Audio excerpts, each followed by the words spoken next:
I feel like I've been pouring everything into people who don't give a damn back. And it's exhausting. I don't need perfect. I want someone who's real, who stays, someone I can actually trust. The last time I was single, I was 24 and the dating pool was everyone. And now it's like a shallow puddle of age-appropriate men who are old and gross, and I don't want to do that. So for all the men out there who are like, oh, women don't want to chase us anymore because they're all boss babing their way through life and they're financially independent. Most of us are broke as fuck. Most women like myself are struggling financially in this economy. Half of my wage goes towards rent. And despite this, many women still don't want to find a man. Not because they're thriving. I'm certainly not thriving. I'm fucking flirting with financial ruin. But would rather be broke and alone than with you going 50-50, putting up with your bullshit and giving us the bare minimum. We are over it. I don't know who is out here telling y'all that it's plenty of fish in the sea, but they're telling y'all a half-truth. Because at the end of the day, that may be true, but what's the other truth to that? Oh, I know that the fish that are in the sea, you probably don't even want them. The fish that is in the sea and that you actually want, you can't catch them. So stop thinking you have a whole lot of options when you really don't.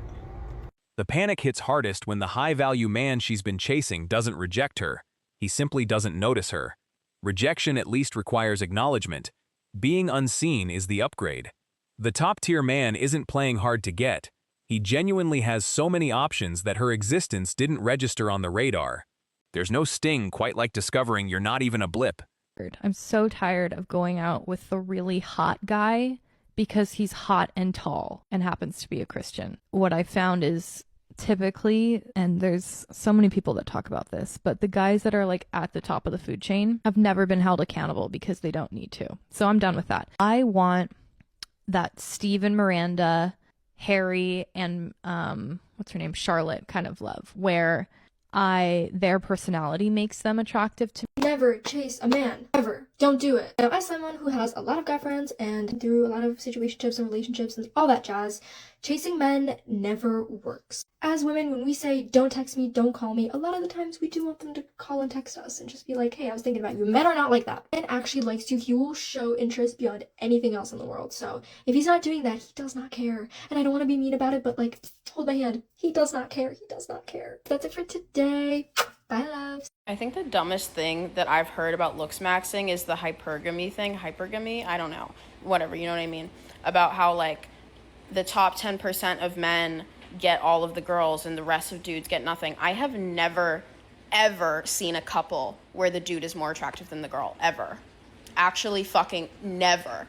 The most beautiful woman on earth and the most beautiful man on earth compared to each other, he's like a 6 and she's like the fucking sun, okay? Do you guys even like women? I'm sorry, what? I'm dating someone objectively more attractive and better and cooler than I am. And so I just thought it was called dating up. Apparently it's also called hypergamy. It's kind of like this theory or evolutionary fact, I guess, that women want to date people that are better than them. Like, is that a bad thing? Like, I'm not dating him because he's 6'1", but he's not dating me because I'm 5'3" either. Hypergamy in its purest form. Every woman aiming for the top 20% of men, all at once, all convinced she belongs there. The math is merciless. When 80% of the women chase 20% of the men, most of them lose, and the high-value man gets to be impossibly selective. She didn't fail because she's worthless. She failed because she joined a stampede toward the same handful of doors and got trampled by the crowd she was part of. These are 9 rules that every high-value man needs to live by. Rule 1. Your presence matters. Women feel you before they hear you. Your vibe speaks louder than your words, so slow movements show control. Fast ones show insecurity, so hold your eye contact, own every single room that you walk into. Number 2, have your own life. Purpose first, passion first. Your mission becomes before her approval, always. Women don't want to be your entire world. They want to join a world that's already moving. A man with direction is impossible to ignore. Number 3, be seen as a high-value man. Women want the man that other women want, so stand in high-status places. Earn respect from other men. Surround yourself with that beauty. Options changes the way she sees you. Number 4, do not give everything away. Scarcity creates value. Attention given for free means nothing, so stop flooding her with compliments. Stop trying to win her over. Be hard to impress. Make her earn your warmth. Number 5, take the damn lead. Women don't want to run the show. They want a man who knows where he's going. So decide, move, stand firm, never over-explain, never chase. Lead with certainty. Number 6, keep things exciting. Predictability kills attraction on every level. You need to switch up your energy. Playful, then serious, then a little distance. Make her laugh, challenge her. Emotion is the hook that keeps her tied to you. Number 7, be ready to walk away. That is your power. If she knows that you'll stay no matter what, your value drops. Walk away when standards aren't met. Want her, never need her. Distance forces reflection. Number 8, earn her respect first. Nice doesn't turn her on. Weakness gets disrespected, so set your boundaries and force them. Never tolerate the chaos. She stays loyal to the man that she respects, not the man that she can control. And number 9, stay emotionally regulated. This is where the men need to win. A woman tests you to see if you break, so stay calm, stay centered, don't argue, don't explode, don't let her emotions control your frame.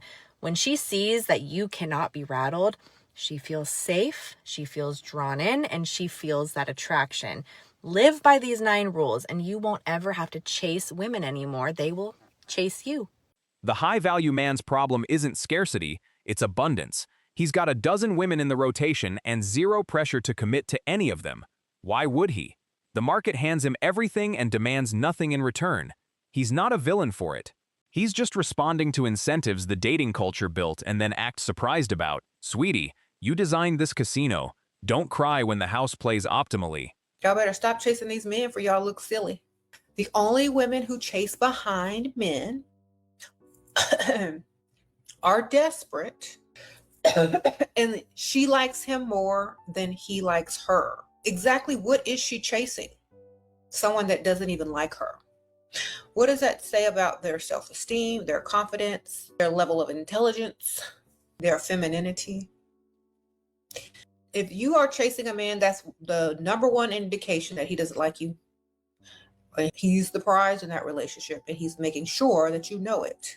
So that once he lets you catch him, then he'll see how much you want to keep him, no matter how he does you wrong. Because you chased him, girl. You put in the work. That's why half of y'all are sitting around with men that don't do nothing for you and treat you any kind of way, because you chased them. Cue the outrage that the high-value man won't commit. Of course he won't. Commitment is a price, and the market currently offers him everything for free. She wants him to voluntarily pay full retail when the whole store is handing him samples. He's not afraid of commitment. He's just rationally declining to buy what he's being given gratis. The alpha fucks, beta bucks dynamic she helped build is now the prison she's pacing in. When a man finally enforces his boundaries, everything changes. A woman will test you, sometimes without even realizing it. She will push, she'll provoke, she'll try to see if you actually mean what you say. And the moment you let it slide, you have just taught her that your word means nothing. Most women don't actually want to dominate you. They want to trust you, but they're testing you. They want to know that you're unshakable, that you can hold your ground even when she's emotional, reactive, or testing you, because deep down, she's not testing your patience. She's testing your strength. When a man stands firm, something shifts in her. The feminine either softens or she self-destructs. If she's healed, she'll respect it. She'll feel safe again. But if she's unhealed, she will call it control, manipulation, or toxicity, because accountability feels like punishment to a woman who's never had to face herself. Men, hold the damn line, not from ego, but from your integrity. When you keep allowing disrespect, chaos, or emotional outbursts just to keep the peace, you're not keeping peace. You're avoiding conflict, and avoiding conflict kills attraction faster than anything. A real man doesn't argue with emotion. He stands on his principle. He does not match her energy. He anchors through her chaos. That is when she learns respect, not through dominance, but through consistency. Because women don't trust words, they trust patterns. And when you stay solid long enough, she'll either rise into that feminine energy or reveal that she was never meant for your energy in the first place. Either way, you win because you keep your standards. This is where the alpha widow is born, the woman who tasted the top 20% and now can't stomach the stable, loyal man who'd actually commit. She's haunted by a highlight reel of a man who was never going to choose her, and she's punishing every good man for not being him. She chased the dragon, and now nothing else gets her high. The carousel doesn't give refunds, and it definitely doesn't give do-overs. We need to stick to the status quo, which is men approaching women. Women should not be approaching men. I think men have lost the plot because they love to just use their excuses of, oh, it's not worth the reward, or we're like gonna come off creepy. Like, you gotta get over that, or else you're literally gonna be single forever, and we all know that you don't want to be single forever. I also think that it's like crazy because I think sometimes men just think that like one day like a girl is just gonna like, they're gonna snap their fingers and like a girl's just gonna like end up in their house, and then like that's the girl that they're gonna get married to. And it's like, it's not that easy, and it doesn't work that way. Like, you actually have to go out and do the work. You shouldn't be pushing 30 and like still not knowing what you want for the rest of your life. The lengths she'll go to get noticed are the saddest part. The thirst traps, the strategic DMs, the showing up where he hangs out. All for a man whose attention is so diluted across so many women that hers is a drop in an ocean. She's bidding in an auction where she's one of 50 identical offers, wondering why the gavel never falls her way. Standing out requires value, not effort. Effort she's got. Value she outsourced years ago. If a man has a good woman, what would he call it? Instinct to protect the relationship. Okay, and what does that look like? So that looks like setting boundaries. That looks like one of our earliest episodes where we did the 6 rules for the relationship, where the man is coming in and saying, look, the hanging out with guy friends, no, none of this stuff. Going out to clubs, no, none of this stuff. Girls' night, girls' trips, no, right? Because he's protecting the relationship, because he doesn't want to put it at risk at all, because he knows he has an extremely valuable woman, and he doesn't want to put anything at risk that would jeopardize the relationship on both sides. He doesn't want to jeopardize it that he would cause himself to be in a bad situation either. The panic finally calcifies into a grim realization. The high-value man was never an option. Just an expensive fantasy she rented headspace to. He's not going to look her way, not because she's invisible to everyone, but because she aimed at a tier that never had a vacancy for her. The good men who would have chosen her, she trampled them in the stampede toward the door that was never going to open. After 40, your priorities change.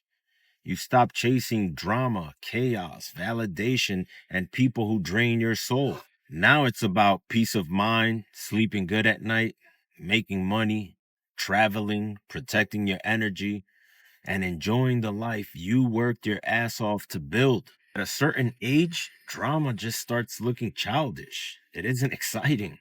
And peace starts looking rich. Because when you've been through enough in life, you realize that attention isn't the real flex. It's stability, freedom, happiness, and a calm mind. This age, if it doesn't bring peace, profit, or purpose, it's too expensive, and I don't fucking want it. Chasing the top 20% in a stampede is how you end up trampled and alone. Real strategy is recognizing value where it actually exists, not where the crowd's pointing. For men, become high value through the work, the body, the money, the frame, and let abundance make you selective. The man who's chased never has to chase. Subscribe to Alpha Reloaded for more. Drop your thoughts in the comments and hit that like button on your way out. See you next time.